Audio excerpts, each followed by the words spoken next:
راجل عنده 65 سنة، لابس جاكيت قديم، واقف في مطبخ صغير في بنزينة مهجورة على جنب الطريق مش شغالة.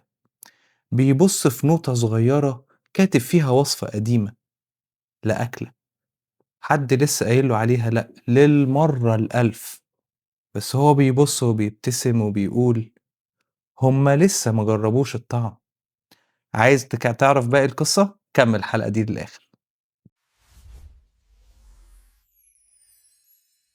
القصة دي مش قصة عن أكل، القصة دي عن راجل قرر ما يستسلمش حتى لما الحياة كسرته وكسرت كل حاجة حواليه. القصة دي بدأت زمان في فترة كده في الستينات لما كان في أزمة اقتصادية عالمية كبيرة أوي، خلت كل الناس تخسر حاجات كتيرة وتخسر فلوس كتيرة. الراجل اشتغل كل حاجة، اشتغل عامل، اشتغل سواق، اشتغل مندوب تأمين، اشتغل في الضرايب، عمل كل حاجة، اشتغل حتى دليفري. مفيش أي حاجة اشتغلت معاه، بس ولا شغلانة فعلا كملت. في الآخر فتح مطعم صغير في محطة بنزين على الطريق السريع، محطة كده صغيرة الناس بتعدي فيها ايه تحط بنزين. فتح كده مطبخ صغير وكان بيعمل أكلات كده صغيرة بسيطة للمسافرين على الطريق دول لما ايه بيخشوا البنزينة. لو شدتك الحلقة دي اعمل شير للفيديو واعمل سبسكرايب للقناة واعمل لايك علشان قصص تانية أكتر ومواضيع تانية أحلى. يلا بينا نكمل القصة. الأكل بتاعه كان لذيذ جدًا، خصوصًا الفراخ اللي هو بيعملها بوصفة كده سرية بتاعته هو الخاصة بيه، تمام؟ الناس بدأت تيجي مخصوص علشان تاكل الأكلة دي، عادي يعني بيعدّوا وبيخرجوا في البنزينة زي ما إحنا كده في المعادي بنعدّي ونخرج في البنزينة. المكان كان صغير بس السمعة بقت كبيرة وحلوة جدًا، لكن بعد كام سنة الحكومة فتحت طريق سريع جديد والناس ما بقتش تعدّي من على البنزينة دي أو حتى أصلًا في الطريق ده، فطبعًا المطعم اتأثّر جدًا وطبعًا اتقفل. الراجل ده بقى عنده دلوقتي 65 سنة، ما فيش شغل، ما فيش فلوس غير معاش بسيط، وكمان بيبات في عربيته لإنه ما عندوش أصلًا حتى مكان يبات فيه.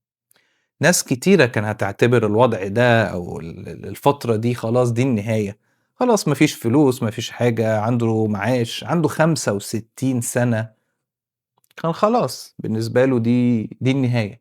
لكن لأ، هو كانت بالنسبة له هي دي البداية، وقرر إنه ياخد الوصفة بتاعته بتاعة الأكل دي ويفضل يلف بيها على المطاعم الصغيرة أو الكبيرة علشان حد يشتريها.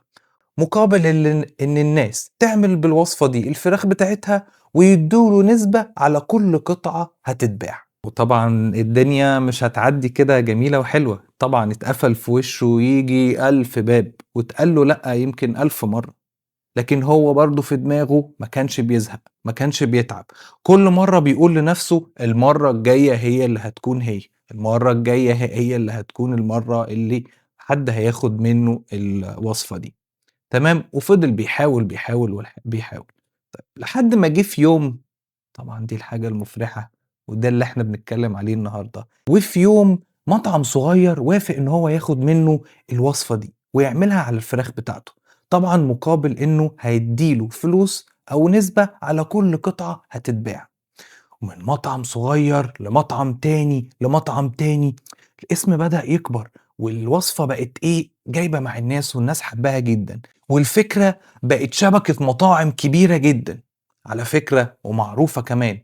والراجل ده كان بينام في عربيته ومعهوش فلوس، بقى صاحب أنجح قصة أكل مشهورة في القرن لأ مش ال21 القرن ال20. الراجل اللي كان بينام في عربيته معهوش فلوس غير بس معاش صغير، وهو كتب بنفسه النهاية وقال للعالم كله السر مش الوصفة، السر إنك ما تستسلمش، القصة في الاستمرارية وإن أنت ما تستسلمش. طيب مين الراجل ده؟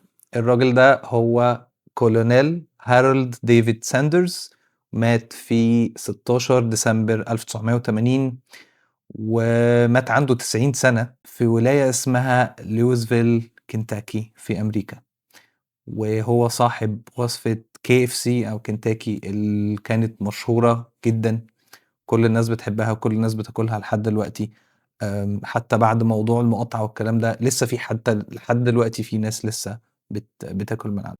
فالقصة دي بتفكّرنا إن ما فيش وقت للنجاح، حتى لو الوقت ده كان متأخّر، نجاحك كده هييجي لك، هييجي إن شاء الله حتى ييجي في آخر العمر. القصة هنا إنه كمان عنده 65 سَنة وحتى ما يئسش، يعني حتى طول حياته اشتغل مليون ألف حاجة، كل حاجة بتقفل في وشه كانت بالنسبة له هو بداية جديدة، مع إن ممكن لحد تاني تكون دي خلاص دي النهاية. ودي كانت أول حلقة في season 2 من بودكاست Pets Talk.